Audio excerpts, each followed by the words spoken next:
It's the Happy Families podcast. It's the podcast for the time-poor parent who just wants answers now. 2 nights of amazing parenting television. How much fun is Parental Guidance? It's riveting. it's riveting. So after episode 1, it's riveting for the whole family. Our kids just love it. The Outback parents were voted as the family, the parents that everyone in the parental guidance room wanted to see more of. Last night, we had an unexpected surprise. Kat, our honest parent, spoiler alert, by the way, was voted through to the next round, eclipsing everybody else. But there was some stuff to talk about from last night. Holy cow. After the first night, yes, the Outback parents were flying. They had their moment in the sun. But they kind of crashed, didn't they, last night? And this is what I said, I think, when we spoke yesterday. I've had so many conversations about this now, but the show highlights the strengths and weaknesses of every style. And that means everyone looks good, but everyone also has a moment where they don't look great. But isn't that real life? I think it is. Every single day we do things that look really good and we do things that don't look so quite. Well, it's not even about the look as much as it is. Some days it feels great and you feel like you're on top of the mountain. You've literally nailed it. And then the next breath, you've just completely messed it all up. Yeah. So we need to talk about the conversation. So first off, the first major challenge, it was really great TV, the bystander effect. You've got a child, they're in a park, a couple of kids come into the park, they're bullying each other, and then they try to rope your child in to do the bullying.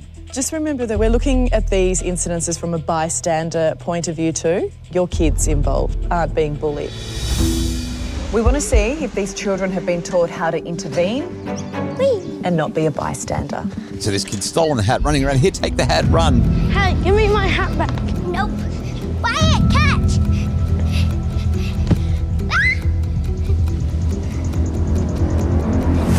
Thanks, Wyatt.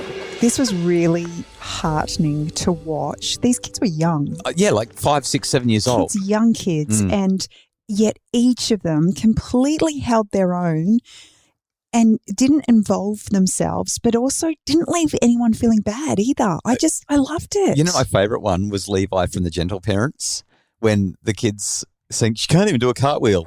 Levi, isn't she a stupid baby? She does dumb things at school. She can't even do a cartwheel. And then he questioned them. And you? I just thought that was super strong. Really, really great stuff. But we saw each of the families shine. Each of the families had kids who were like, yeah, bullying's not cool. I'm not part of this. Here's the hat back. I really loved that. But there was a comment that came from the Outback parents that set the room alight. As Outback parents, we've always told them if it comes to it and they're putting their hands on you and the teachers aren't doing anything, then you're allowed to retaliate.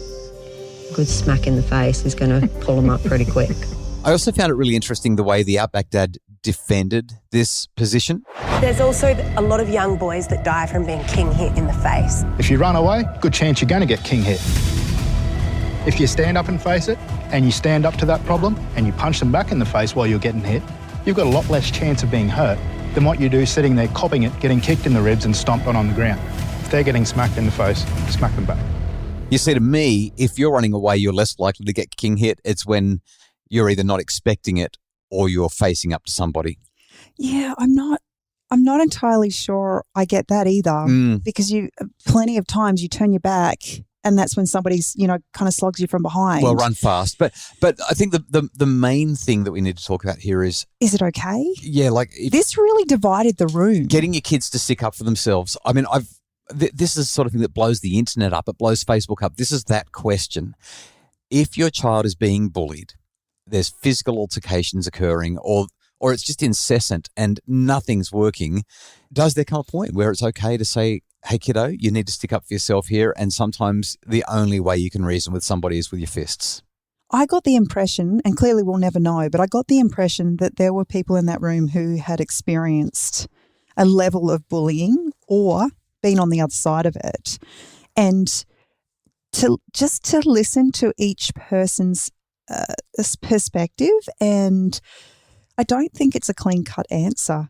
I think that it's very easy when you're sitting in your comfy chair in your lounge room and life is easy to think that you have a black and white answer. But I think that unfortunately this is not one of those challenges that necessarily has a black and white answer. So I'm firmly on the you don't hit So am side I, of things. 100%. But I think context is really important, and I'm disinclined to say you never hit. I think that that's the difference, that too many times kids have been taught not to defend themselves and end up stuck on the ground being beaten the billios out of. But at the same time, you don't want your first thing to be Good smack in the face is going to pull them up pretty quick. That's right. And the challenge we have is we're trying to teach this to an immature, inexperienced child. It's hard enough for adults to know how to act in certain situations, and yet we're expecting that our kids are going to understand the nuance behind when it's appropriate and when it's not. So I think we need some parental guidance to round out this first half of our conversation, because there's more to talk about from the episode. Well, from your perspective, Dr. Justin Coulson, Yes. is it okay? No, except in the most extreme circumstances.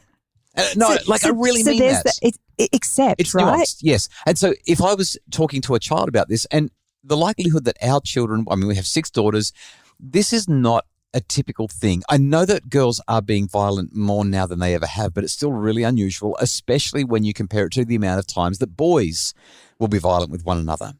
The position that I'm going to take really clearly is we teach our kids that we look for non-violent responses in every case. But if there is ever a real threat, option 1 is always to get away.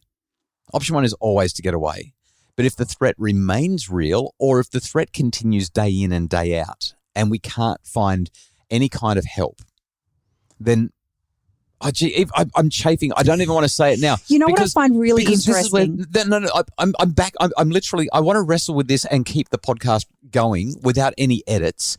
I'm wrestling with it because as soon as I was about to say, if you have to punch them back, do it, I can't say that, because you know what happens?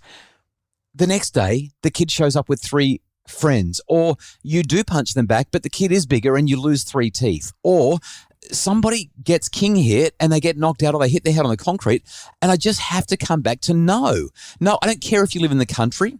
I don't care if you live in the city. I don't care what your context is or what your circumstances are. There has to be a non-violent way out of this every time. And once you're out of the situation, that's when you get the help that you need so that it doesn't become an ongoing problem. We just have to teach our kids that violence isn't the answer, because if they do some real damage, they will be charged. They will be in trouble for it. But if they don't do real damage, they may be the one that gets damaged. And I'll tell you what, if I said to one of my kids, if there's a bully that's giving you a hard time, you just punch him in the face, and my child did, and they didn't do it hard enough to actually end the bullying, if that bully then got stuck in my child and broke an arm or broken nose or chipped teeth, I couldn't live with myself, because my child would look at me and say, I did what you said, Dad. I couldn't take that. No way. What interests me is how strong they are in their stance, and yet obviously their boys are quite young, but and they're gorgeous they're kids, and they're such a good family. Angelic kids. Yeah. Like, there isn't a rough and tumble bone in their body from what we've seen so far. And to be really clear, David and Tensi are fantastic. I love them. Every family on that show is really, really top notch. But this attitude divides people. So, Kylie, from a professional perspective, I'm going to say the Outback parents on this one are wrong. And we have to teach our children non-violent responses, whether that means getting help, whether that means calling mum, regardless. I mean, we have a friend who had a 13, 14-year-old son who was literally being bullied at school and then chased home from school. And at one point, the bullies hung out the front of the house. They weren't trespassing. They were just hanging out on the footpath in front of the house and taunting this kid and his family. And so the family called the police, and in the end, the boys were expelled from the school. Like, it got nasty, but the boy wisely chose not to retaliate with violence. Had he retaliated to the bullies with his fists, I'm sure he would have been hospitalized or worse. It's just not the right way. So to paint, I guess, a different picture though, if I'm in a situation as a woman and I'm attacked, I'm not going to walk away. I'm going to do everything I can to protect myself in spite of the fact that I'm going to lose. So this is a different scenario. Okay, though. but that's Now, what I'm saying. There's a difference between bullying and being attacked. So if physical altercations begin, you can no longer run away. You defend yourself, you do what you have to. That's a totally different class of scenario. I'm talking about the pushing, the shoving, the cajoling, the name calling, the bullying, the hassling, the shoving, the pushing up against the wall. Whenever you've got the option to get away, you get away. Of course. But if it turns into a wrestle, if it turns into hands on and you can't get away, you defend yourself. And because at that point you're about to get hurt anyway, so you do whatever you can to inflict damage and get away. And I guess that's where I'm coming from, and I just want to make that really clear. Yep. I'm 100% behind you, and I have always been nonviolent. So have I confused the issue now? Maybe. No. I'm just saying, it's not black and white. And I think that we need, I don't know what the answer is, but I'm not going to tell my kid to stay on the ground and just continue to be kicked in the head. Of course. Like, never. Of course. So my response, non-violent and get away. But if it turns into a physical confrontation, defend yourself at all costs. Thank you.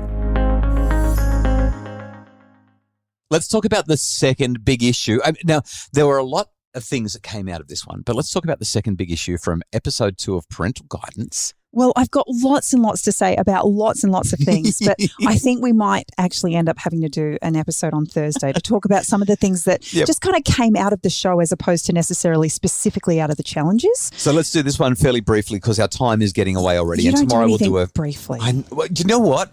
I had so much to say in the show, but I think I talked too much because some of my great points just didn't make it because I think I take too long to make them. I need to be better for season 3.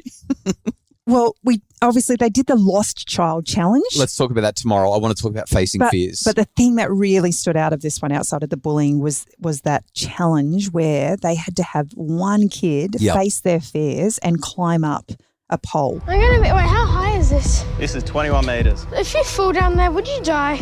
I don't know if you noticed, but different kids, because they were obviously in different places, they were climbing up different things. Yes. So one of the kids was only jumping off 10 metres. Yes. There was another kid jumping off 25 metres. Way up there. And then you had a kid who was not on a platform. He climbed up a telegraph pole. Yes. Now, I've done that, and that scared the living daylights out of me. So these kids really, they did something hard. I want to play some audio. This is from the Gentle Parents with little Levi. So scared to do this. Do I have to? I reckon you can do it. What do you think? As a gentle parent, I'm not going to force him and say you have to do this. What do you think you'll have to help you feel safe? I think you're probably going to have a harness and be buckled in. Excited to do the jump today? Yes, maybe. We're going to put you in a harness. Told you. So I'll go around your legs, around your arms. You need to take one big step off and fly all the way to the ground. You could fly. Okay. Who else flies? Okay. Superman? No, only I'll be able to. Only you can fly. That is pretty special. I've never flown like this before. Gesture. You ready? Should we go get your harness on? Okay. Yeah? All right. So I'm not going to lie. Yeah. He literally had me in tears. I didn't think he was going to do it. And I was so excited when he did. And it seemed effortless. There we go. You ready? 1, You've got 2, this, bud. 3. Big step. Big step, big step, big step.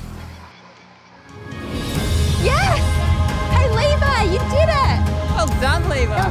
Fun. Once he set his mind to do it, it was just done. But that's their point, and it kind of lines up really nicely with a lot of the principles that I teach. When you give your kids autonomy, they'll make their own decisions, and they make decisions and carry them out. Like that autonomy support is so powerful. I also really enjoyed the honest parent, Kat, and the way that her little guy, Jesse, neurodivergent, terrified, and then boom. I don't want to do this. Hey, it's okay, all right? I don't want to do this. Jesse, I'm so proud of you. You got this, man. Both hands on the blue? Yep, there you go. All right. No.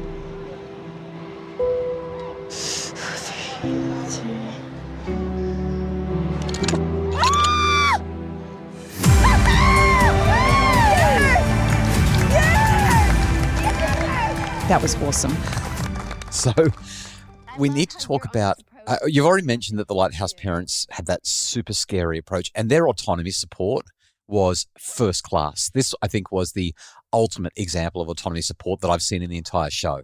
Every step you take, these men are watching you and ready to catch. All right. So what are you going to be today? No, he's not coming. Good job, Jude. Seeing this temporary regret is forever. She's amazing. Feeling brave?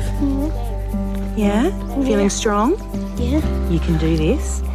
I know you can. I love what Mum did, Sammy, yeah. but holy smokes, Pepper She's a just champion. knocked it out of the park. And the fact that she was able to support her sibling Yep. in such a beautiful and powerful way was just so heartening.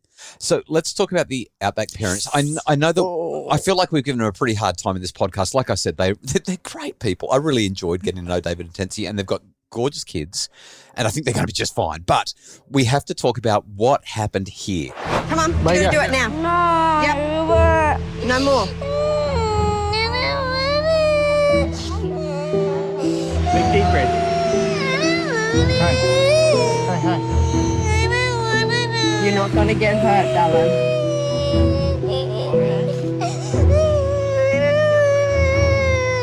I could feel a bit of tension in the room. You were sitting next to me and you could feel the tension of me, and I'd already seen it. I can feel the tension again now. And, in complete and utter honesty, Yeah. I have been that parent. Oh, so have I. I have been that parent. So again, this no is shade. No shade this being is thrown definitely at David not and Tensi. about shaming them. No. But what a beautiful representation and contrast that we saw in what worked out to be beautifully supportive and what wasn't. What I loved as well, though, is when they watched it back, they said, I think we probably pushed a little bit too much. It was hard to watch. like they saw it, they could feel it, they knew. And that's the great thing about the show. And that's exactly right. Yeah. While we're watching people's foibles and their weaknesses come out, So brave. it's helping others Yes. through the process, because even though you might not do that, you actually now see why you wouldn't do that.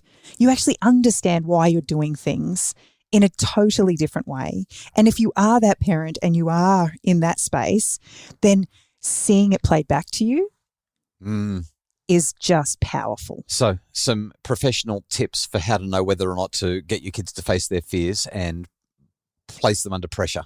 My question is, how do we be discerning about how far is too far to push our kids? We've wrestled with this with 6 children now, with all kinds of activities. In fact, we're literally wrestling with it right now with one of our children who wants to stop swimming lessons. She's too young to stop. We've made a commitment to all of our kids that we're going to make sure that they can swim competently, because we've had this discussion with 15-year-olds. We're having it with a 9-year-old. Gosh. And we're like, no, not yet. And so this is the pressure. How hard do you push? Why do you push? How do you explain your rationale? But this is a totally different conversation. These kids were facing a fear as opposed to a lack of motivation. That's right. All right. So when it comes to facing fears, do you know what? That line from Pepper. Seeing this temporary regret is forever. I think that's a powerful line for every parent to remember. I wonder. It's hard, isn't it? Well, so I'm watching you grapple with it and I'm not sure what to say. One of the things that I have tried really hard to do is to show my kids that I'm willing to try things even when I'm scared. Yes. Yeah. And to most people, the things that I'm scared of are very silly. Not that scary, you reckon? So, jumping from a 5-meter platform into the water is not a big deal to a lot of people, but my body literally freezes. Mm-hmm. And the kids know that. Mm-hmm. And they're in the water and they're screaming at me to give it a go. And it takes me a long time to actually get to a point where I can let go and actually do it. And no matter how many times I do it, it's the same fear every single time. The exposure therapy is not working for me. And I will scream the bajillios out of it. The bajillios? I love it. And everybody says, why do you have to scream? It scares me. But I'm willing to do it because I want them to see that I'm not going to miss out just because I'm scared. Yep. And I enjoy the process once I've done it, but I'm still scared. Here's my take on it. We give the kids the opportunity.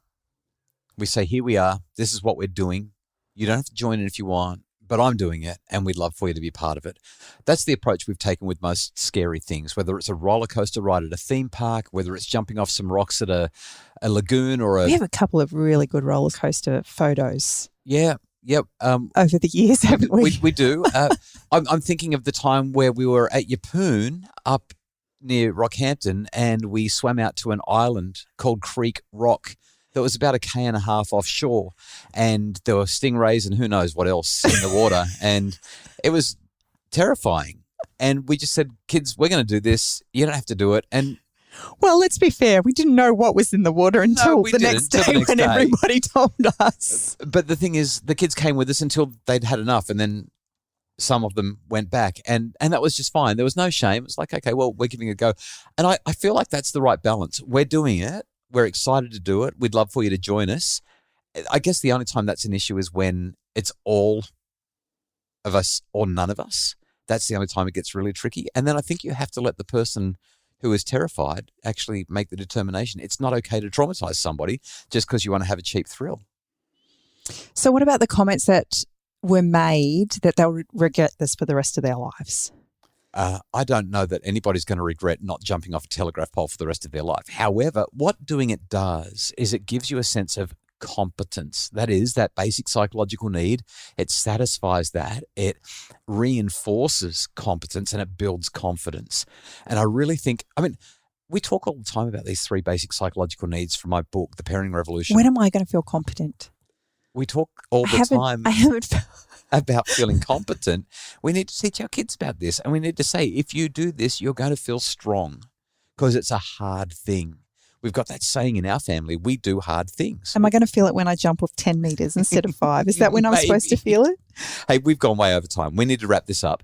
I hope that's a helpful review. I hope there's also a handful of useful parenting tips in there because this is the podcast for the time poor parent who just wants answers now. Hopefully, while parental guidance is on, you're not feeling quite so time poor because our episodes are going to go over time every time. There's so much to talk about.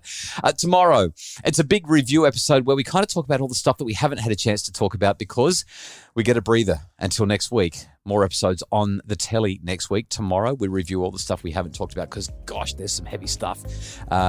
On the Happy Families podcast, which is produced by Justin Roulon from Bridge Media. Craig Bruce is our executive producer. Hey, for more information about parental guidance, well, you find it all over the web or on our Facebook page, or just visit happyfamilies.com.au to make your family happier.